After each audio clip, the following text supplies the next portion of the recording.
mulai wusul, kita menyebutnya wusul itu sampai mulailah memutus ikatan syahwat mata, syahwat telinga, syahwat lidah, syahwat perut, syahwat di bawah perut, syahwat kaki, syahwat pikiran, syahwat angan-angan, barulah mampu orang itu untuk berjalan menuju Allah Subhanahu wa ta'ala. Ya, apakah Allah pernah jauh sehingga mesti didatangi? Tidak. Engkau yang jauh sehingga engkau yang mesti didatangkan. Ya. Am kaifa yatma'a yadkhula hadratallah wa huwa lam yatatahhar min janabati ghafalati. Bagaimana mungkin orang ini masuk ke hadirat Allah, ke Baitullah, diundang ke Baitullah rohani, jika orang ini belum bersuci dari junubnya kelalaian? Teman-teman kalau lagi junub berani masuk masjid nggak? Itu junub badan. Jika tadi kita sudah sepakat bahwa kolbu ini Baitullah, bagaimana mungkin masuk ke dalam kolbu Baitullah kalau kita belum mandi tobat, belum tobat daripada kelalaian kolbu. Jadi dalam ilmu tasawuf junub itu junub kolbu, kalau dalam ilmu fikih junub itu junub badan. Mandi besarnya orang-orang tasawuf disebut mandi tobat. Dia tetap mandi junub yang di fikih tetap. Bertemu dua khitan wajib mandi, keluar mandi wajib mandi. Kalau ini mandi tobat, ini junub ghaflah, junub kelalaian. Saya mau tanya, lalai kepada Allah itu haram, makruh atau mubah? Mubah itu boleh. Haram, makruh atau mubah? Benar. Udah berapa menit antum lupa sama Allah? Ayatnya surat Al-A'raf ayat berapa itu Buya? 205 ya. Wala takun minal ghafilin. Janganlah engkau ada menjadi orang-orang yang lalai. Al-aslu fin nahyi lit-tahrim. Pada dasarnya larangan Allah itu haram. Kalau ngikutin hukum usul fikih ini, kita pendosa semua. Makanya untuk bab begini nggak sanggup kita pakai hukum usul fikih, harus pakai usulul ma'rifat. Jadi ada ayat pasangannya bukan usul fikih, pasangan ilmunya adalah usulul ma'rifat.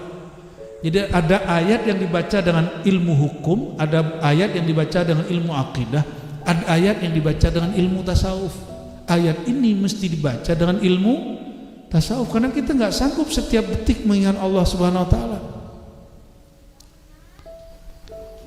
Terus gimana kalau secara ilmu rohani, ilmu tasawuf? Janganlah engkau menjadi orang yang lalai.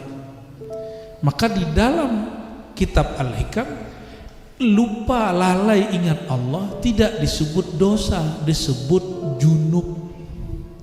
Begitu baiknya guru-guru kita. Coba kalau ngikutin hukum usul fikih, antum pendosa semua. Dan saya dulu menganut itu, ternyata salah, kita keliru. Kalau orang lupa kepada Allah kita sebut pendosa. Betapa banyaknya orang berdosa hari ini. Hatta guru-guru, hatta saya termasuk pendosa nanti.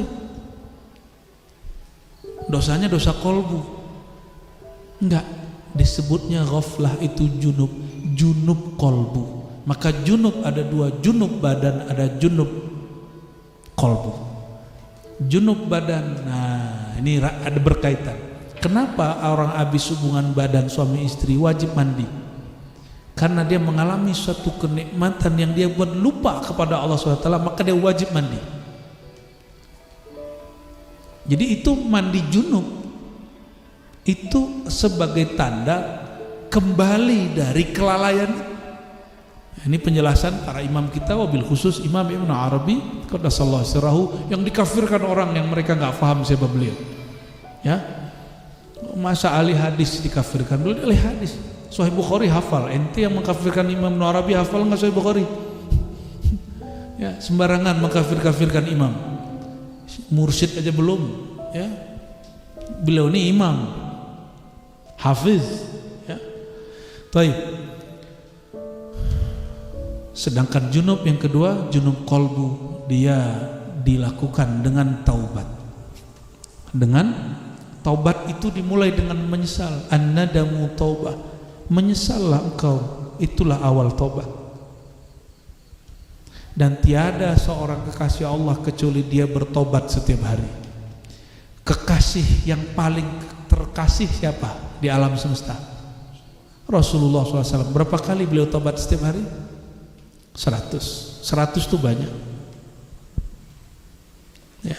Ada yang lebih dikasih Allah melebihi beliau? Di depan saya sudah dikasih Allah belum? Sudah dijamin belum jadi kekasih Allah? Terus kenapa istighfarnya kurang dari 100? Maka bagi Rasulullah itu contoh, bagi kita secara hakikat itu hampir wajib. Maka ilmu itu nggak berhenti di hakikat. Kalau kau udah hakikat, semua yang Nabi kerjain wajib. Maka mesti nyebrang lagi ke ilmu ma'rifatullah, kearifan. Nyiwak, kita udah bahas sebelumnya. Nyiwak itu secara hakikat wajib, karena Nabi contohkan. Maka Nabi beliau mengatakan, laula ana syuqqa ala ummati la amartuhum bisiwak inda kulli shalah. Seandainya tidak memberatkan, aku perintahkan umatku bersiwak setiap kali mau sholat.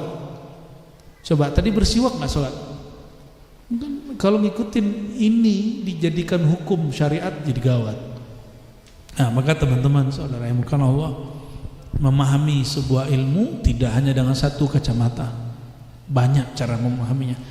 Lalu di ujung dikatakan, bagaimana mungkin engkau mengharapkan memahami rahasia kemakrifatan? Ingin ngerti ilmu makrifat? Ingin ngerti ilmu makrifat? Ya, wa huwa lam yatub min hafawati, sedangkan ia belum bertobat dari kesalahannya. Jadi syarat bermakrifat mesti senantiasa bertobat dari kesalahan. Apa kesalahan? Mahma tasawwarta bibalik fallahu bikhilafi dzalik. Apapun yang engkau imajinasikan tentang Allah, Allah lebih sempurna dari itu. Maka tiadalah seseorang mencapai suatu makrifat malam ini kecuali Allah lebih mulia dari yang dia kenal. Ada orang mengatakan saya paling kenal Allah. Allah lebih mulia dari yang dia kenal, karena Allah tidak pernah diliputi oleh siapapun, ya. Wallahu a'lam bis-shawab.